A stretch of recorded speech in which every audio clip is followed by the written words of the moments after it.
Okay, so we're out here. He wanted to join me today. We both got our smoothies, right?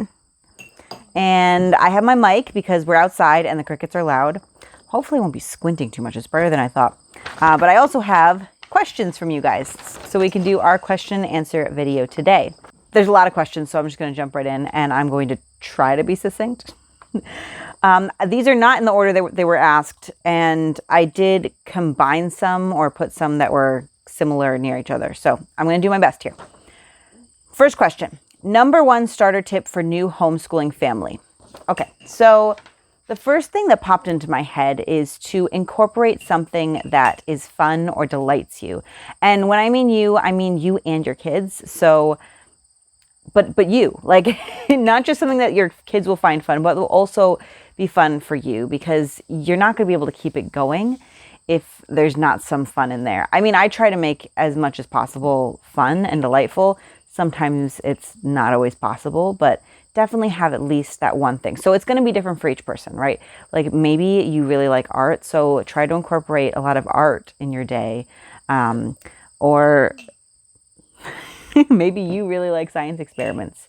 Incorporate that. Or maybe you're really into sewing and somehow incorporate that. So that's the first thing that popped into my mind.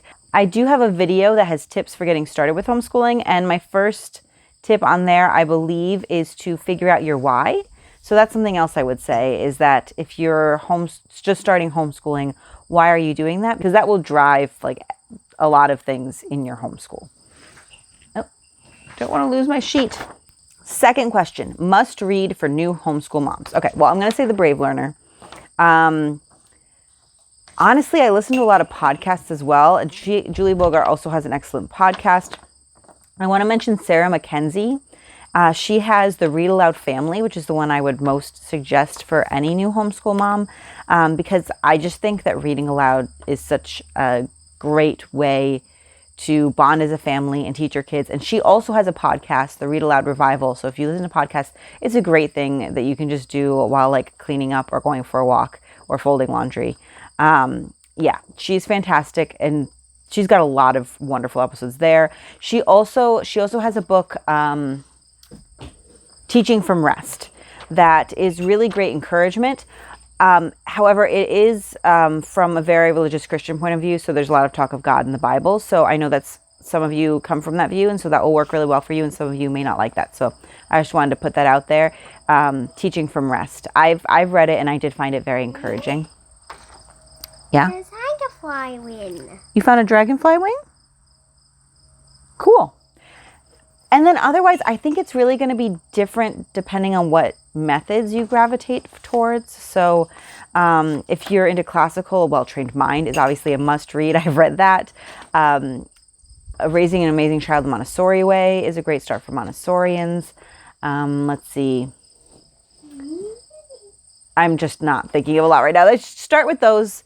Do some research if you're interested in more other methods. You can check out some of my other videos, but I'm hoping to do more videos on like specific methods, resources for Charlotte Mason and Montessori especially. Okay. Question 3 I have here, when to start a child with schooling. And specifically, this homeschooler has noted that she's a 4-year-old who has no interest. Does she wait until he shows interest?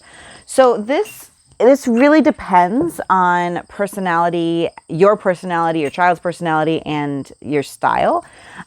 So my inclination is to say to just start him or her, sorry, I don't know if you said him. Start him or her with some short lessons. Try to keep it fun. We started Montessori. So the Montessori cycle starts at 3. I think I'm going to address this in another question too. And I really start even the sound game and stuff with my kids when they're 2.5. And so by 3, we're already doing some school with them, but it's a lot of hands-on fun school. There are a large group of people in the homeschooling community who would say, no, just let them play and like wait till they're 6 or 7. And I have to say, like, there's no right or wrong here. So I would really follow your instincts and your child, and that's, I know, easier said than done, but you are the best you know your child the best. And I don't think that they're going to fail either way. I don't think that if you start with some short, fun lessons that they're going to be super stressed, or that if you don't do anything, they're going to be way behind. So really just use your own judgment and what feels right to you at this point. And if you're at a point where it's stressing you out to do this school with him, then just wait a year or two. But if it's something that you feel really drawn to do, I would just find some ways to make it fun, make it not feel like school. And I think this person also mentioned they had older kids. And if you're doing family activities, include them in the family activities. We do a lot together. Okay, next question. All right, so 4, what age to start Montessori curriculum? So the primary curriculum starts at age 3. So if you were going to send them to a Montessori school, some schools will take them as young as 2.5. They generally have to be potty trained. You want them to be speaking somewhat fluently, full sentences and everything, so that they can communicate their needs and understand what the guide's telling them. I start with some specific Montessori toddler activities sooner. I haven't really started with she's just about 14 months. She might be 14 months today, actually. I haven't really started Montessori specific activities with my 14-month-old yet, but somewhere between like 15 and 18 months, I usually start with just some small things. But that's not really a set curriculum that I'm following. I just start with some things that seem age appropriate or interest led with them. But I would say 3 is when primary starts generally. And that's when you'll find all of the, I can't think of the word, albums. The different albums for the different subjects usually start with practical life and language at 3, and sensorial. You want to say bye? Bye. We're going to move on. Hopefully he wasn't too loud with that smoothie spoon. Okay. What age did you start introducing history to your kids? Any book curriculum recommendations? Okay, so I love history. And so I ended up exposing them to some things early, but it wasn't planned, really. It was just, we lived around DC for the kids' first several years of life. And I would take them to Civil War battlefields or to some historic sites in DC. Occasionally, we went to Mount Vernon a couple times. And so they were exposed to history. We had, what's it called? Jim Weiss. My dad gifted us some Jim Weiss CDs we had on George Washington and Abraham Lincoln. And my daughter loved the one on George Washington. I feel like there's something clicking at me. It's okay. I'm probably bigger than it. Okay. So they were exposed early, and I may have had some picture books as well. I can't think of a particular one off the top of my head, but that weren't like a history textbook, but may have been like picture books about the life of someone in history. And so they were exposed in that way, but I didn't really start formally teaching them history until my daughter's kindergarten year.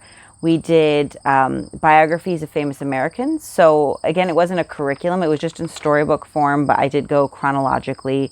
I believe I started with some Native Americans and went all the way through today. I think the last one we did was Ruth Bader Ginsburg. So yeah, so that was, and then we started ancient history when she was in first grade. And I did have my son join us when he was 4. So I had decided by that time that I just want to do combined history with the whole family. And so it's easier for me to just bring them along. Even though he was a little young, I didn't have as many expectations for him as I did my daughter, because he was technically still preschool age. But he did really enjoy it. So he got started with history a lot earlier than she did, just by nature of being number 2 there. When my daughter was 4, we did a geography around the world thing where we looked at different continents and we used picture books. And so that's a really great thing to do for social studies if you don't want to start history yet. If that's your oldest, that's 4. That's what we did at that time. I'm going to move on, so I stop rambling because I could talk about history for a while. Oh, this was cheapest way to teach history with units according to timeline. The library. So I do like to have a spine, and so I would purchase a spine so you could go with like even like an Usborne Encyclopedia of the World. You could go with a Child's History of the World, I think is a good one. I haven't used that one. I've used Story of the World. You could use like we're using like history. So History Quest has Ancients and Middle Ages coming out, and I'm using Curiosity Chronicles. So there's a lot of different options for curriculum, and I would get at least one to use as a spine. Usborne would work really well as a spine because it's an encyclopedia, so it's just got a couple pages on each. And then if you can get to your library, or if your library does pickup, ours I think is doing pickup now, you just see what books they have on that topic would be the cheapest way to go. You definitely don't need as many books as I have in my resource videos. So I would just pick just a couple that are either, really informational, cover broad things, or ones that are of particular interest to you and your children. And then you can find activities to do. There's a lot of information on Pinterest online on different things you can cook. So since you're going to have to cook dinner anyways, then maybe just make one of those meals inspired by, that time period. I'm going to link below Tasting History with Max Miller because I have been so enjoying his videos, and I'm totally going to try some of his recipes this year. He started recently, I think, just a couple months ago, with this channel, and he recreates historic recipes, and he's really fun to watch. My kids actually enjoy watching him with me. He has a little Pokemon there's always a Pokemon behind him, and it's usually somewhat tangentially related to what he's talking about. So my kids are always excited to see what his Pokemon is. So they'll come for that, but then they stay because he is entertaining to watch. So that might give you some ideas. If you just look around, there's a lot of stuff that you can do with, random around the house objects as well. Just using like sticks or paper to create like what their house would have looked like at the time. Like if you're doing the Celts, you can make a roundhouse out of like mud and sticks. And so if you're trying to do it as cheaply as possible, then you just have to be a little more creative. I'm going to move on to the next question. Okay, so you guys asked some tough questions here. I'm going to try my best. All right, so encouragement versus pushing. So with an almost 4-year-old who wants to learn to read, is it too soon to teach her to read and doesn't want to be that mom? I get it. Yes. There's a lot of voices out there saying, no early academics. And then there's a lot of other voices, I think more recently, especially with the crisis schooling that's happening, that's like, we're getting behind in academics, right? So it's this constant push-pull. And again, I'm going to say you should have to use your instincts. And if you have a 4-year-old that's interested, I say go for it. I'd say keep the lessons pretty short. And I like to teach reading phonetically. You can check out some of my How to Learn to Read the Montessori Way videos below if that's something you're interested in. Or I think I started my daughter and son both on Logic of English Foundations A when they were 4. Just start, really where I would just start is learning the phonetic sounds of the letters. And that's where I would start. But yeah, if she's interested, just do it. And you know your child best, and you're not going to, ruin her. You're not going to ruin her love of learning if you start too young. If she's seeming like she really hates it and it's causing a really big struggle in your day, then you can just back off and it'll be okay. I mean, homeschooling is just you're constantly making adjustments, and that's what following the child is. And that's what teaching is in some respects too. There are situations where you may have to push a little bit, but at that age, just keep it fun. If she wants to do it, do it. If she doesn't, then just back off for a little bit and introduce it again a little bit later. Okay. How do you balance homeschooling, housework, meal times, and family time? This one cracked me up because I totally don't. That is a really big question. I'm sorry, I don't have the answer yet. If you find the answer, please tell me as well.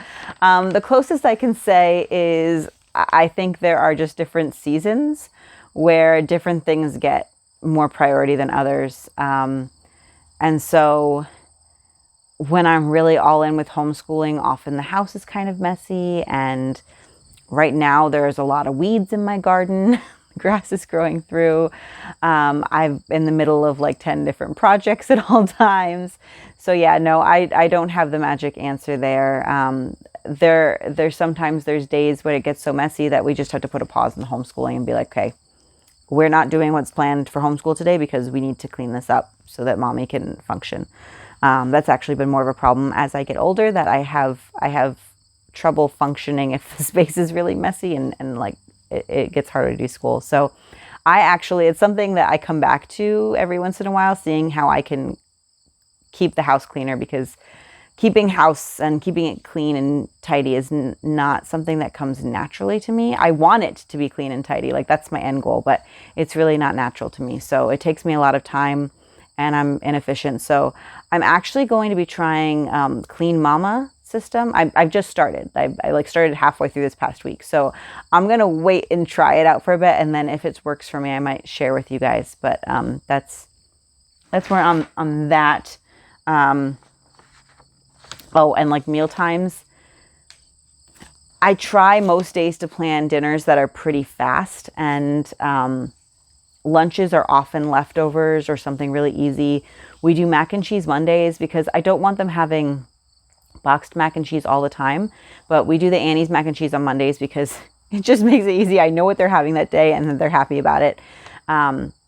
Yeah. So we these days end up doing a lot of things like pasta, probably more than I would like, but it's just because it's easy.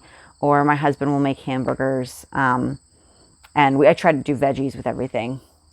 But yeah, it's not perfect. Some nights when I pick meals that are like a little more elaborate, we end up eating really late.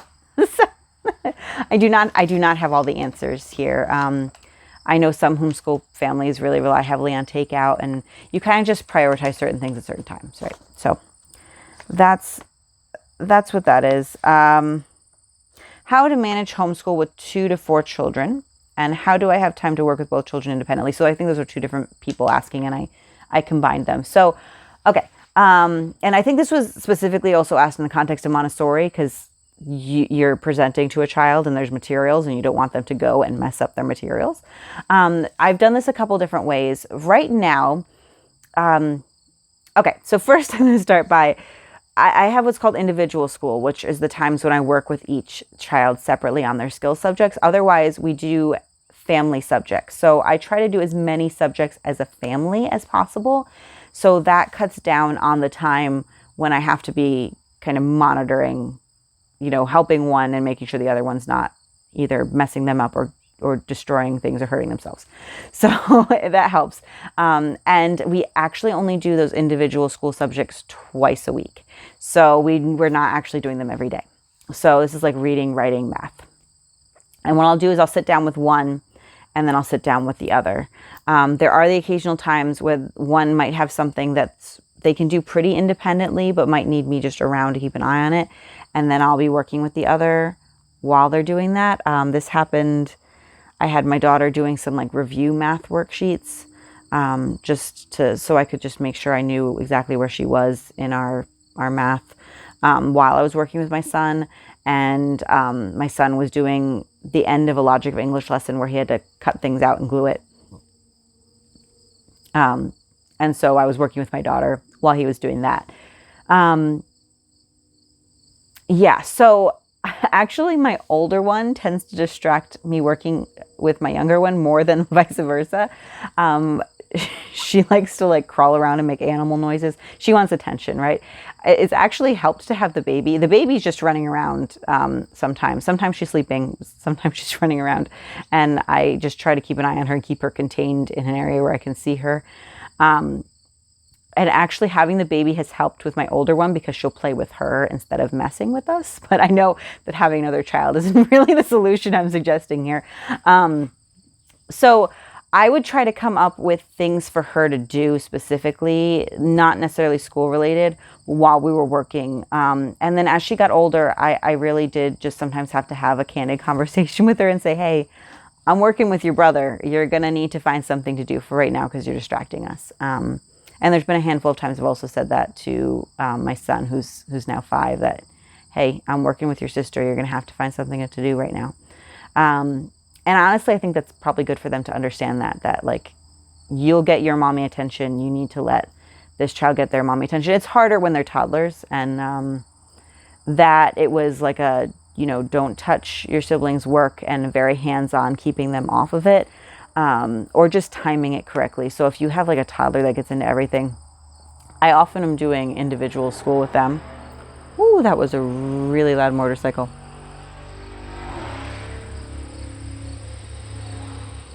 Can you guys hear that? That was super loud. Okay.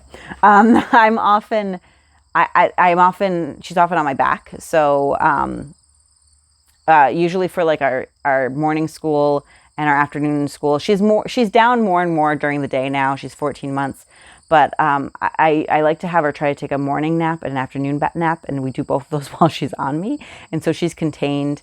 And sometimes she just hangs out there even if she's not napping. And so that makes it easier for her not to be getting into their stuff. Otherwise, I kind of try to corral her and her mess, not where they are. And we are doing more work on the kitchen table now that we were doing on the coffee table, so she doesn't grab it.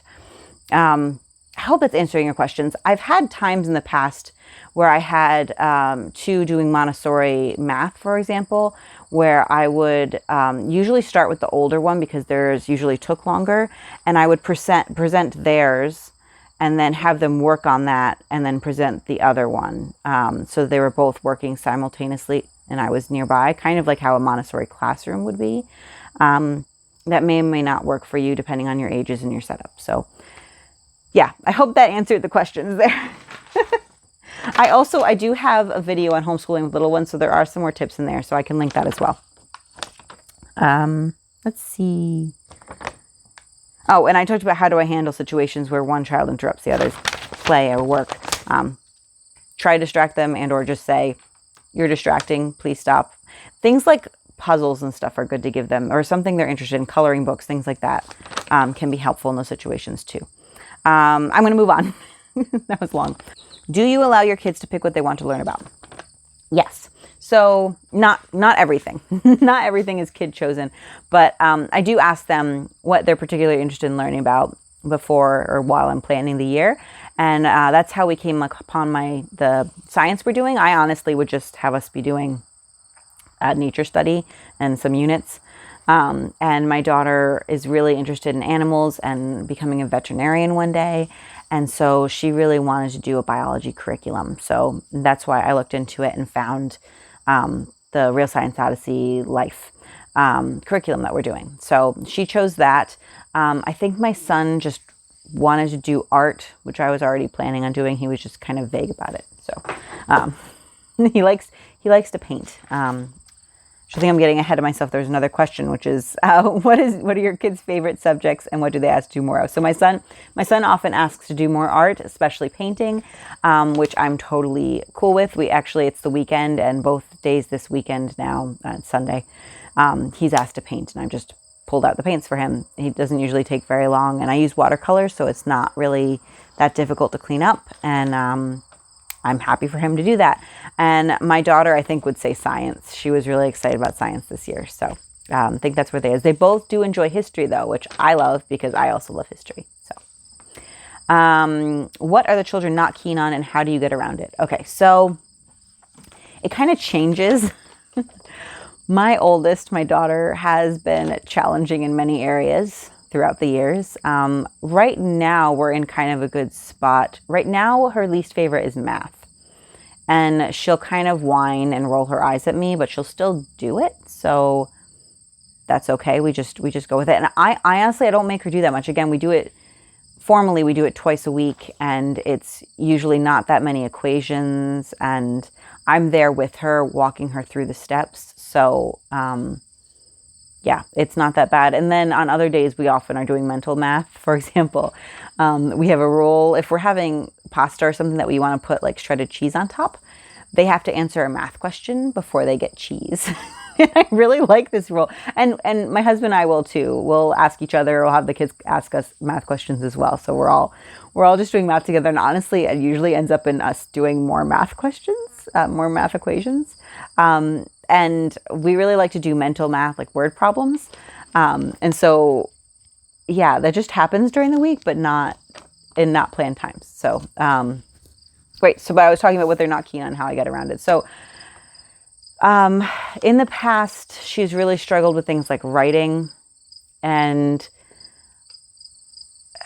I try to make things fun. So when I know that there's something they don't particularly like, I don't know if my son has one subject he doesn't particularly like, to be honest, at this point. But if there's something they don't particularly like, I when I'm planning and kind of during the school year, even like I try to think about how can I make it more fun? What are our stumbling blocks here? How could I make this? How could I make them less resistant to this? Draw them in with their interests somehow. So that's something you can do. For example, writing is really tough for my daughter. Writing was one that she didn't want to do for a while. And so having her write words that were relevant to her or her interests was something. But at some point, sometimes I just have to go, hey, we're going to do this. I'm going to keep it short, but we're going to do this. And again, like stuff like skill subjects. There's not a subject that really we're doing every day, aside from I want her to play piano and read. Oh, that's a big one. She hates practicing piano, and she whines at me almost every day. She's 7, and honestly, I just tell her, you got to practice. Like, you just got to do it. And we're getting a little bit better about not whining every day. Because if she whines a lot, they lose. Like, if they push back on me a lot over something, and sometimes it's not, for her, it's piano and math. For my son, if he's pushing back on me, it's just because he doesn't want to start school at all. And I get frustrated because I'm like, okay, finish up, I'm like giving him like, okay, you've got like 10 minutes finish up what you're doing. Or if he's in the middle of something, okay, you need another like couple minutes, just finish, I try not to interrupt him right in the middle of something he's really interested in. But often, like when he does push back, which is not every day, it's because he just doesn't want to start school at all. He just wants to play, and they get a lot of free time to play. So, or he doesn't want to do chores, or he doesn't want to do chores. And if they push back on me too much during the week, then they lose their screen time the next weekend. So often Sundays are screen time days. And this weekend they actually lost their screen time. But also when they lose it, they tend to do more enriching activities, if that makes sense. Like he asked to paint again today. He was sitting out here with me. They played outside for most of the day. So yeah. I don't know if I ended up answering the questions. Those are kind of the ways I get around it, but sometimes I just tell them they have to do it. And yeah, they don't love it, and they're usually grumbling at me, but we do it anyway. Okay. Teaching strategies when a child continuously says, I can't. Okay, this is a tricky one. One guess I have is that maybe this child is a perfectionist. We did go through kind of a phase with this with my daughter. She does not like things that are really challenging because she's actually pretty bright and picks up things rather quickly, but when she doesn't, it frustrates her and she doesn't like that feeling. And so I've run into that, whereas there's been a couple I can'ts, but more so just the frustration of not wanting to do the thing that is difficult. So the first thing you could try is to assure the child that it doesn't have to be perfect, and just keep assuring them of that, and that might help a little bit. The other thing is to break it down further. So depending what it is, I'm trying to think. So depending what it is, so like if it's reading a word and they're like, I can't read that. It's okay. So just read the first letter, or just read the first sound, like really breaking it down. Okay. And like help them every step of the way. Or if it's a math equation, see if you can even break that down farther. Like what is the very first, it's often hard for us because we do all these things so automatically, but just really thinking, what is the very first basic step, and helping them do that step, and then helping them do the next step. And doing those in those really small increments until they can do it themselves that way. I think sometimes when you've got an I can't child, that's it. The other thing I would say, I think that's my best advice for that. But again, I don't know if it's hard without actually knowing the child. So hopefully that was helpful. Advice for reluctant learners: gives up easily, and this homeschooler does not know how much to push. So this is another tricky one, right? I would go back to, can you in some way make it tied to the child's interest? So at one point in the Brave Learner, I think she calls it a map. I can't remember exactly what she calls it, but she basically talks about how thinking through what your child's interests are and think about how you connect different subjects to that interest. So if they're interested in, playing an instrument, let's say they play violin and they're really interested in that. This may or may not be the case. Then how can you could connect like history to it by like the history of the violin or famous violinists in history. You can, and composers, you can do the science of how the strings work, right? And not everything will be able to be tied to every interest. So you might be able to tie certain things to certain interests, and that would be great. And sometimes I just have to we do a lot of our learning face to face. So it's going to depend on the age as well. Like, just sit down and do it. I know that's like feels like against what a lot of people say now in the homeschooling community today. It's a lot of, and even Julie Bogart, I think to some respect, is, just let it be. The relationship is most important, which is true. But I've experienced with my kids a little bit when they're pushing back at me. It's testing boundaries, and sometimes they need the boundaries set of, we do school in our house. we do our schoolwork. But yeah, it's kind of, you kind of have to feel it out for yourself and your child. Like if it's getting to a point where it's causing so much friction in your relationship, then maybe take a break for a little bit. So with reading and writing with my oldest, again, I've mentioned that she didn't like being challenged, and we had some struggles, especially with writing, I would say. And there were times where we just took long breaks. She's 7 and starting 2nd grade, and she's just starting Foundation C, which like comparatively might be really behind some other kids because they go much faster. And part of that is because we were only doing 1 a week, but part is because I just took breaks. Like when it got to the point where it was creating too much friction, we stopped for a couple weeks and then came back to it. So that might be something you need to do.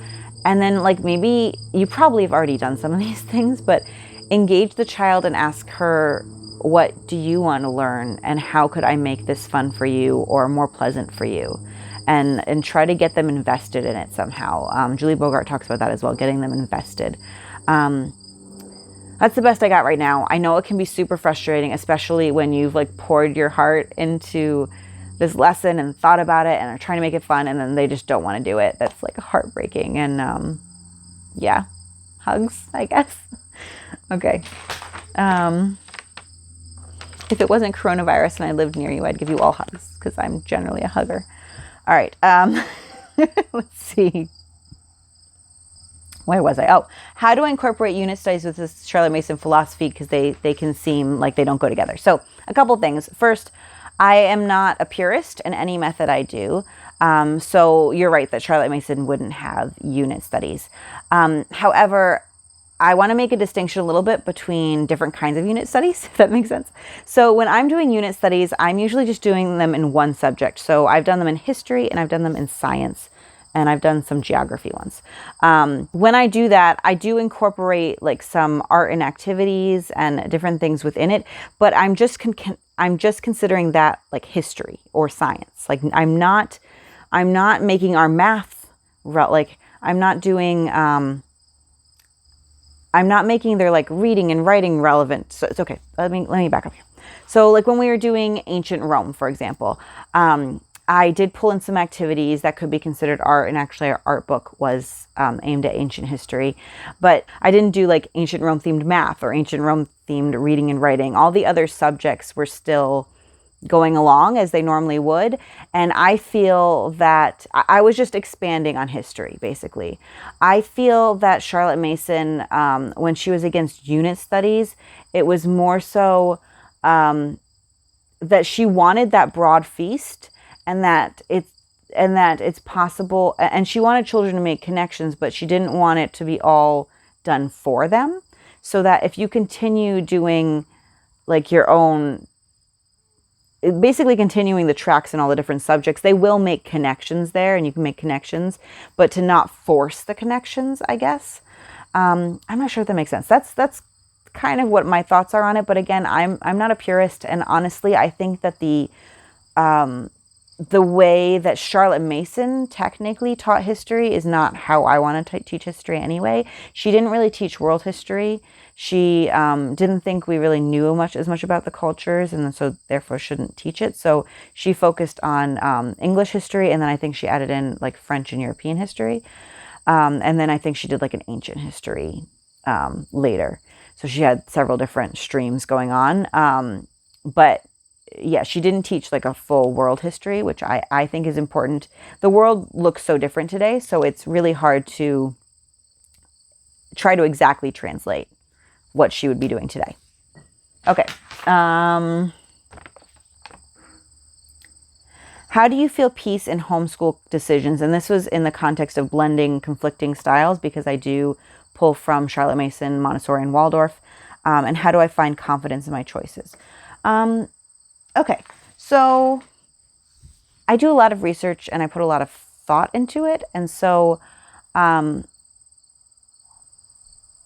yeah, it's it's just something I think about a lot. And so having gone through all the research and the thought process, I do feel pretty confident in whatever I pull in. And here's why you should too, no matter how much you do. Because, okay, wait, I got a couple things here. Okay. I have many thoughts. I'm trying to figure out where to start. With the methods I use, Montessori, Charlotte Mason, and Waldorf, one of the first things I did was, well, I started with Montessori, right? But there were a couple things that weren't really jiving for me personally or weren't working at home.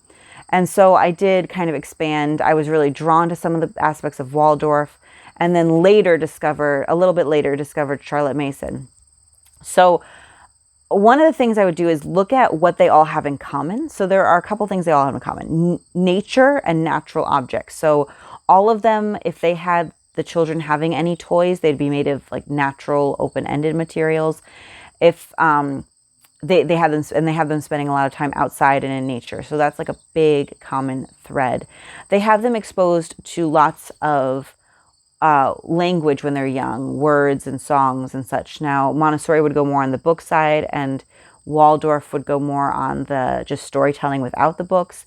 And Charlotte Mason, even though she didn't start academics until age 6, she really did want you like either reading or storytelling to the children before then, doing just like gentle, simple things with them.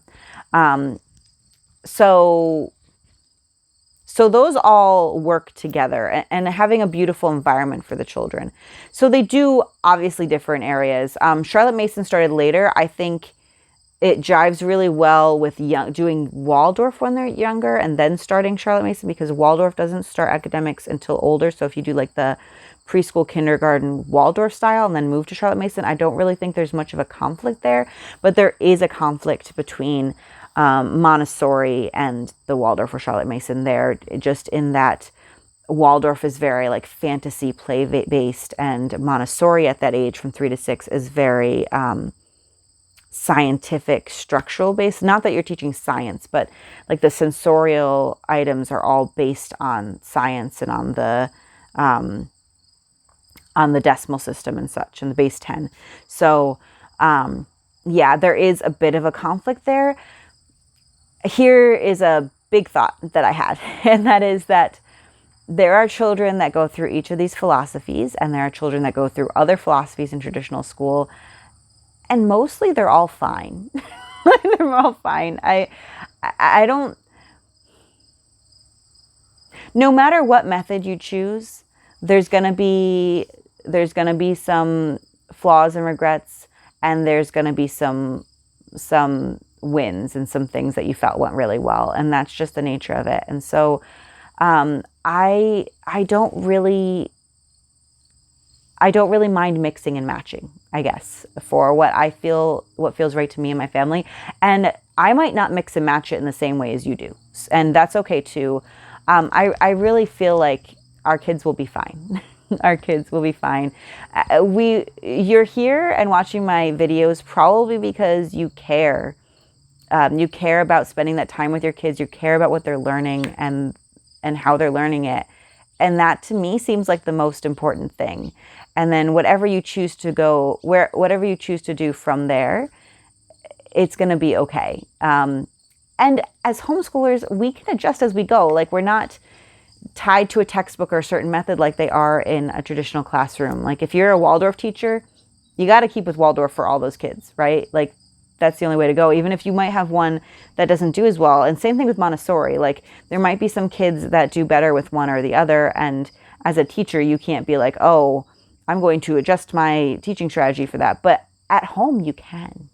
So I just want to give you encouragement there that whichever you choose and however you choose to mix and match it, it will be okay. And yeah, I don't think I've always felt this sense of peace, but being where I am now, especially for the younger years, I do kind of feel a sense of peace in the mixing and matching that I've done. And so I hope you can get there too. What does incorporation of other methods look like as kids got older? Okay, so I'll just tell you a little bit about what happened with us. So I started with Montessori. I went to a Montessori school. I grew up with it.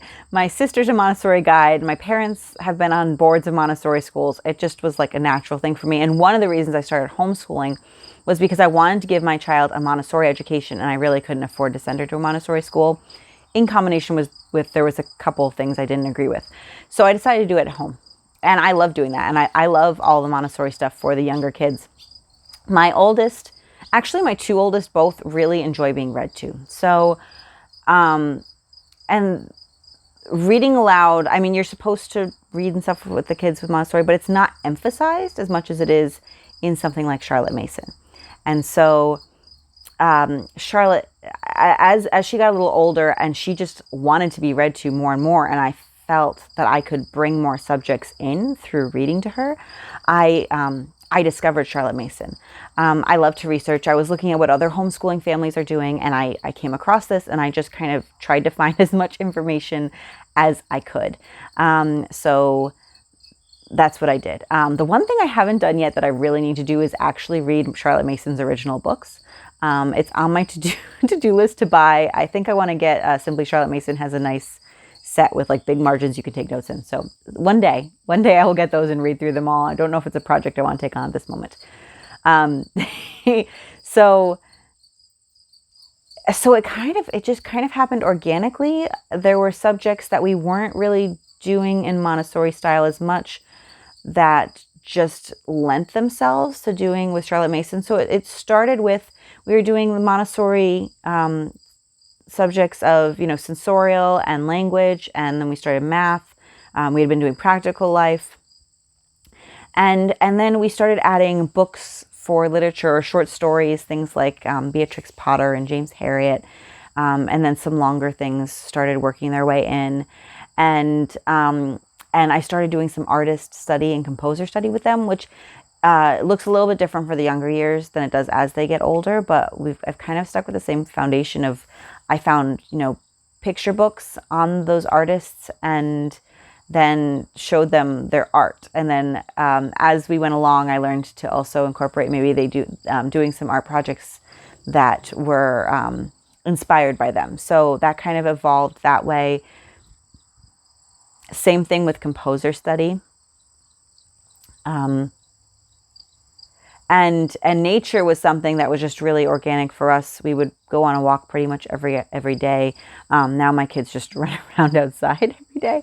And sometimes we take specific nature hikes too. But we were in like a townhome development setting before. So we would go for a walk around a local pond. So it really just happened organically for us. And then as she started getting older and phasing out a lot of those primary materials, I just stopped introducing new, like, elementary Montessori things for the most part, except for, I would say, math.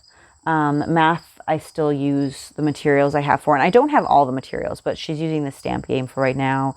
I'm doing golden beads. I still use them with both of them sometimes. Sometimes I combine a lesson, just have her review some stuff while I'm teaching it to my son.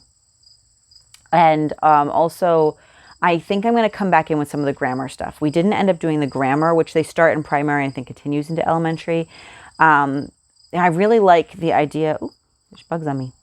I really like the idea of doing just like the Brave Writer literature-based like English and grammar, but I'm feeling like I just want to do kind of an introduction, a formal introduction to parts of speech with my daughter in second grade. So I think I'm going to pull out, I haven't gotten Montessori materials for that yet. So I might try to make some and do some of the parts of speech stuff with her this year. So I do still incorporate Montessori materials, but not in a lesson as you would in a classroom, I guess. So it has evolved that way. And my son is still doing Montessori math. And honestly, the logic of English foundations that we do is very similar to what they do in Montessori. And I will be starting again with Montessori toddler activities for my youngest in a little bit. Hopefully that answered that question. I think that's what I got right now. Okay. Where was I? How do you maintain a simple lifestyle and stay organized but still keep all the resources? Tips for simplifying and maintaining a clean and clutter-free homeschool. This is a struggle for me. So, I try to keep the areas we're schooling in pretty neat and organized, but the result of that is that right now the office is a mess. One of the things I really want to do is reorganize my, so technically it's my husband's office. He works from home, but he has his desk and area and he doesn't take up a lot of space. And there's a couple closets in there. I have a desk and then there's a couple closets that I have taken over as school and craft closets, because not only do I have this problem that you're mentioning with school, we have bookcases full of books and activities downstairs. But I also love to do a bunch of different crafts. And so also if you're a crafter, you know that you just want to keep stuff because you might be able to use it. And I knit and crochet and I sew and I just do a lot of random things. So I have a lot of random crafts. So this is actually a problem for me. And unfortunately, I don't have a ton of tips as of right now, except that everything needs a home. And so that's what I'm working towards, is trying to get everything a home. For Montessori materials, you don't need all of them. So if you have limited space, I would consider that when getting the materials. I felt that they were a really good investment for my family, especially because I use them with all the kids, and I have space downstairs in a closet where I store them. I don't have them all out all the time. Some of them are out. Yeah, I'm sorry I don't have more tips right now. It's something that I'm working on myself. I'm hoping this winter, when it's not gardening season, to go through there and reorganize that. And I do plan on sharing that with you, even though the before will be really embarrassing. So hopefully maybe when I do that, I'll be able to have some more tips for you there. Okay. Advice for transitioning early elementary kids from public school setting. Okay. So, the first thing I want to say is it might look a little different depending on whether you want to send them back to school next year or if you're planning on continuing homeschooling. I don't think you have to know the answer right now, but I would just say the advice a lot of people give on pulling kids out of public school and homeschooling is to de-school for a little while. So don't have them do anything don't make them do anything. If they want to do something, they can, but don't make them do anything for, a couple weeks. I think it's actually there's a stat for a week for maybe a month for every year the child's been in school or something. I don't think you need to follow that. I would just de-school for a little bit, and just let them relax. Of course, it's been summer, so you might have been relaxing anyway. It might be raining. That's exciting, but also I might need to move. Okay. It was starting to rain a little bit, so I just moved us back. So unfortunately, you can't see the pretty flowers anymore, but still on the deck, and hopefully it'll be okay. If it rains hard, we might need to move again.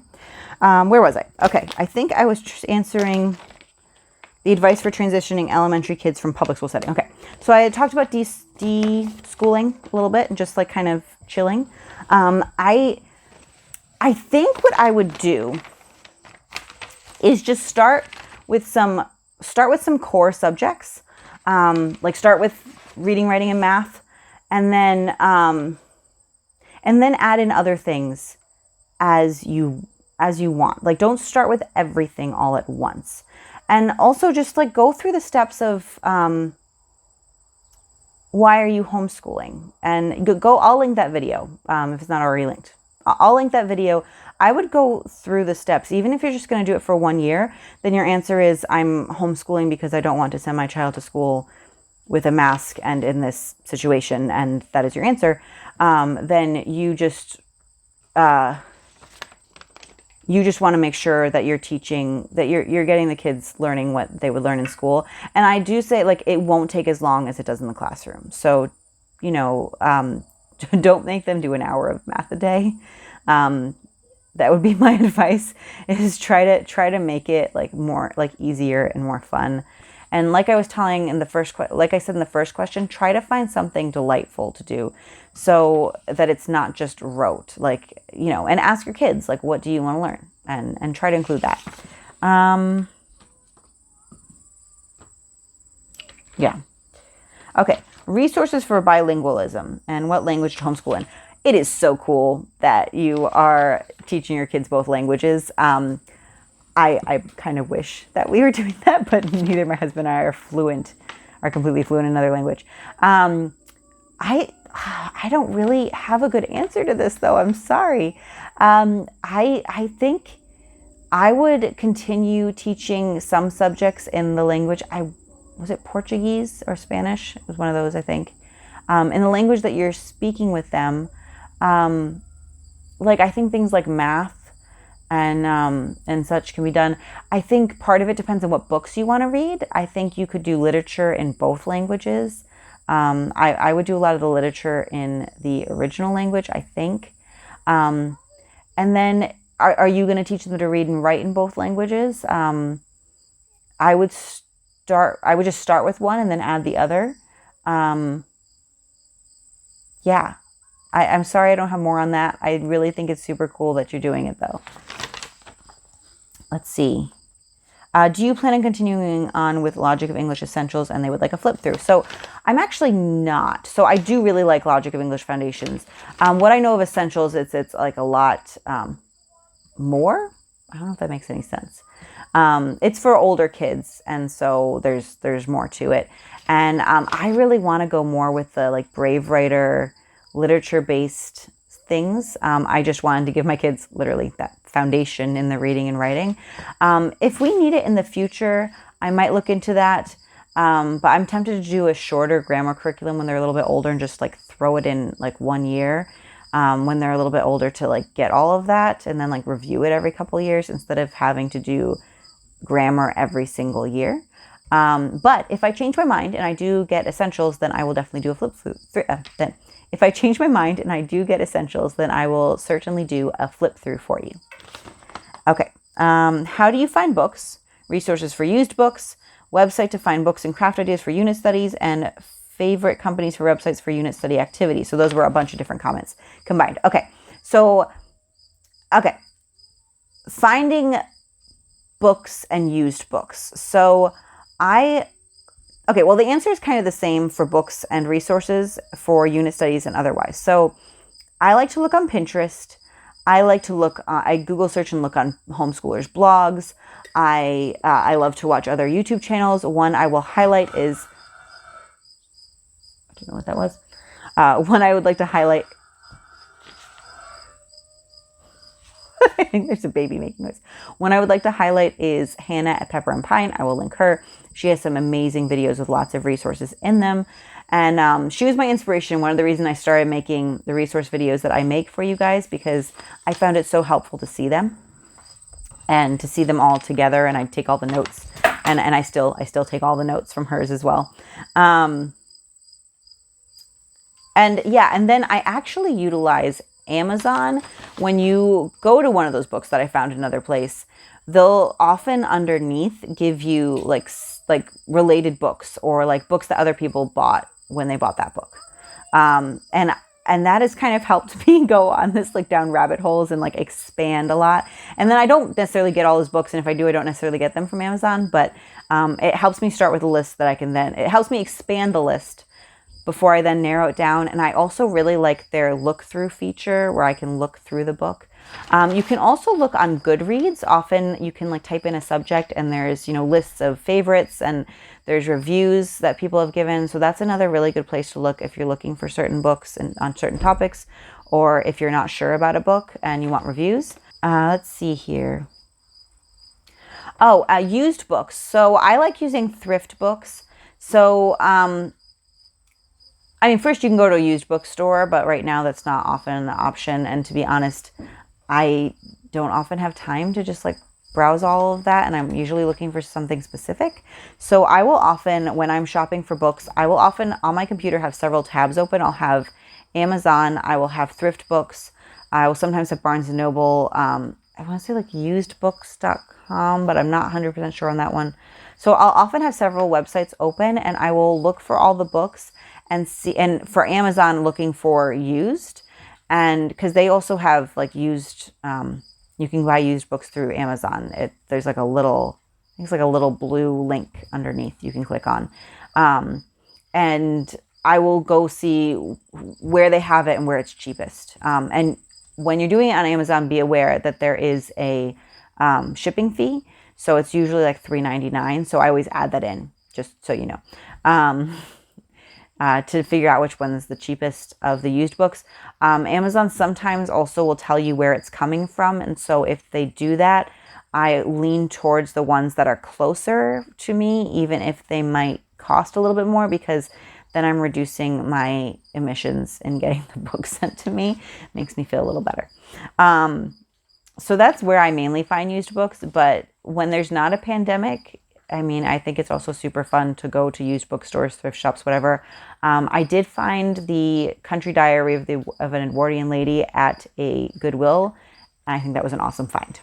Favorite companies and for websites or websites for unit study activities. Okay, so I mentioned Pepper and Pine. Look on YouTube and Pinterest to find ideas. I like Nature Watch, which has obviously science and nature activities on there. A lot of them are geared for classrooms, but they do sell individual kits. So I'll often get the individual kits unless it's something that for some reason I might want a bunch of. So I've gotten like tree rings from them. I've gotten like a forest in a box. Several of the things for my tree unit, I will link that, are from them. And they have all different nature things. Some of their items are a little expensive, but yeah, I found some good kits there. And then Rainbow Resources, I believe that's where Hannah gets some of her projects too. Like an Egyptian papyrus painting kit from there. And they have some cool like pottery from different ages that you paint ideas. And then I have Artistic Pursuits has ideas for art projects from the different time periods, and I will link the my review of that here maybe below. I might be running out of links above, so if not, they'll be below in the description. So we're working on their Middle Ages one now, and we'll be doing their Italian Renaissance one, number 4 in the spring, winter and spring.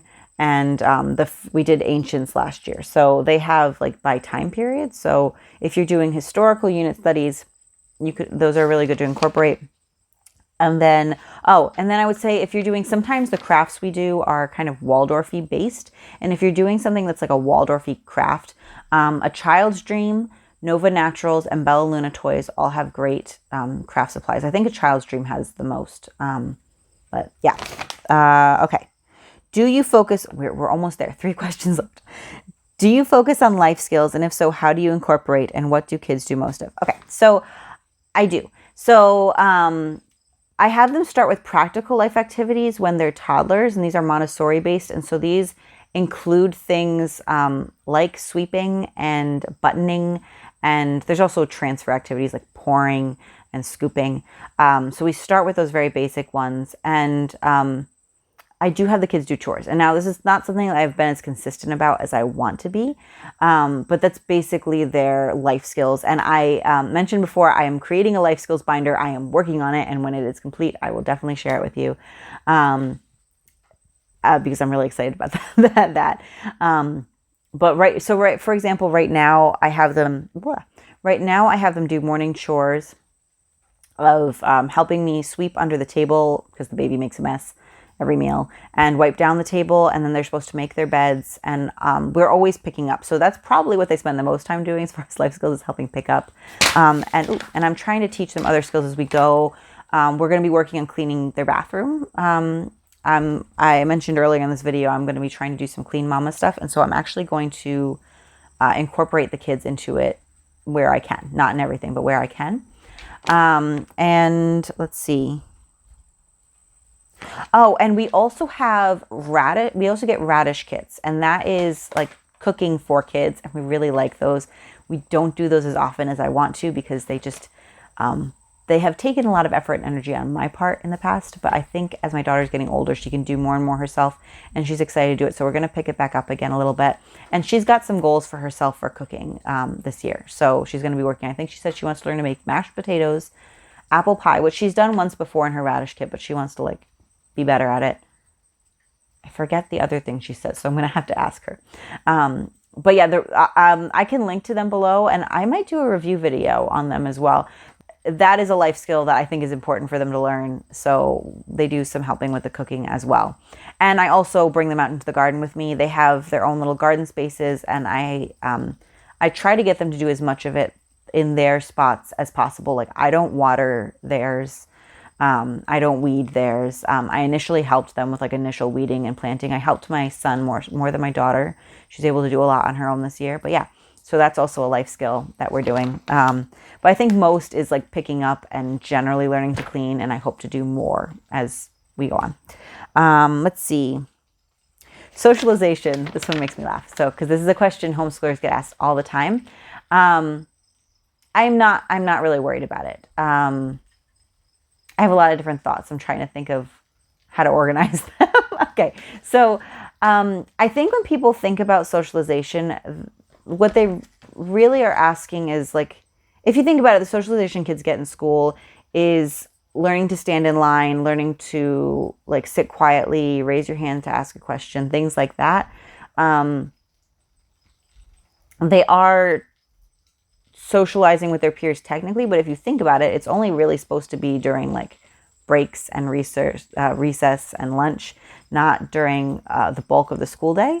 And they're there all with kids their own age, so they're learning technically to socialize with kids their own age, but not necessarily with a broad age group. And also, just in and of itself, there's a lot of issues with school, like with socialization within school, in that there's a lot of bullying and such. So I'm not really worried about them missing out on that. I do want to be intentional about not just being here all the time, being around other people. And we do that, well, right now we don't do it very well because of COVID. But in normal times, we do that by being around family. And so they have each other too. They have each other, so they're not completely alone. And they do have to learn some social skills and just interacting with their siblings. But we spend time with family, which is a lot of mixed ages, grandmas, great grandmas and such. And so they have to learn to interact with that. And it's something that sometimes my kids are not great at. And then we go to a congregation. It's actually, I would say, the primary reason we go to a congregation is for my kids to get that socialization in a place where I feel safe, I guess, and I feel like they're safe.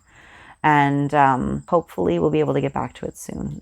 We do miss that. It was also my main source of socialization, so I miss that too.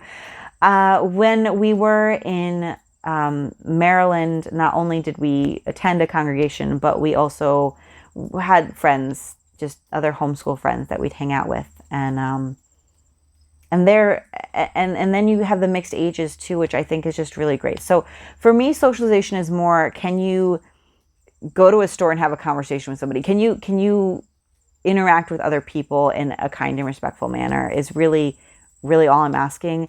And I think sometimes when people ask about socialization, they're talking about kids being weird, and you can have weird kids in any school setting is my thought. And also, weird's not necessarily bad. Like if my kids are different because they end up spending a lot of time running around outside, or are really passionate about a particular subject that maybe another child doesn't have as much time to get into, I'm okay with them being weird.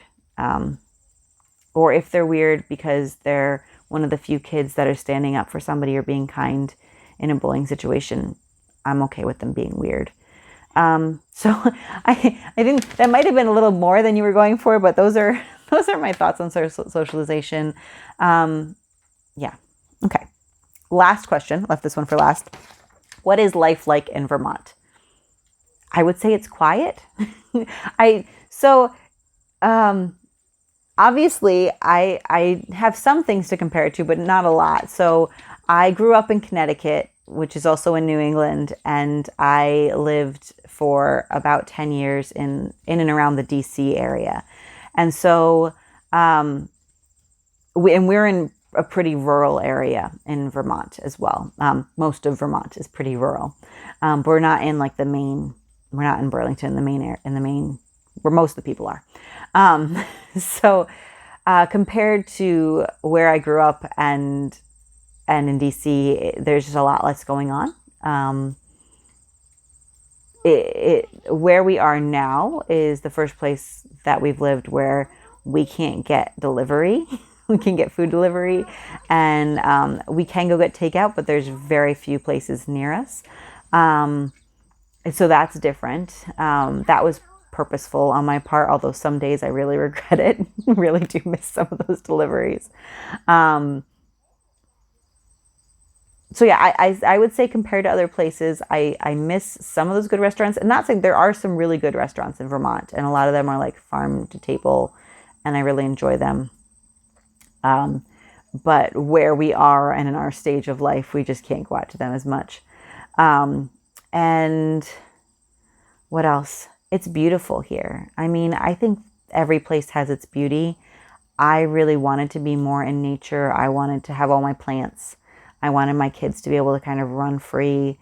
The road that we live on is actually like a major trucking route. And so there are cars, but we're set back from the road, so you can't fully see it from the house. And so we do hear it a little bit, but it's, even with it being a trucking route, it's not the same as, some of the apartments we lived in. Actually, one of our very first apartments in DC, my husband and I there was like the motorcade would go by us regularly. And so, yeah, all in all, a lot quieter, a lot calmer, which has its pros and cons, right? So, yeah, I don't really know how else to answer that. It really depends on what your life experience is. And, yeah, people here in general have been kind. The people here are a lot less diverse than other places we lived. That was a concern for me when we were moving, but everybody's been super kind to us that I've met. So I think I'll stay. I have to stay for at least a couple more years so that I can get some fruit off of my fruit trees. It's gently raining, and I am grateful for the rain, but I would kind of hope it rains a little harder for my plants. Okay, this video is getting long, so I'm going to let you all go. If you stayed to the end and you haven't subscribed, please do so, and please hit that thumbs up button to let YouTube know you liked it. I'm always happy to answer questions, so if you want to put more in the comments in this video, I'm happy for that. Or any other videos, if you have ideas of videos you want to see, let me know. And yeah, there you go. First question and answer video done. Talk to you later, friends.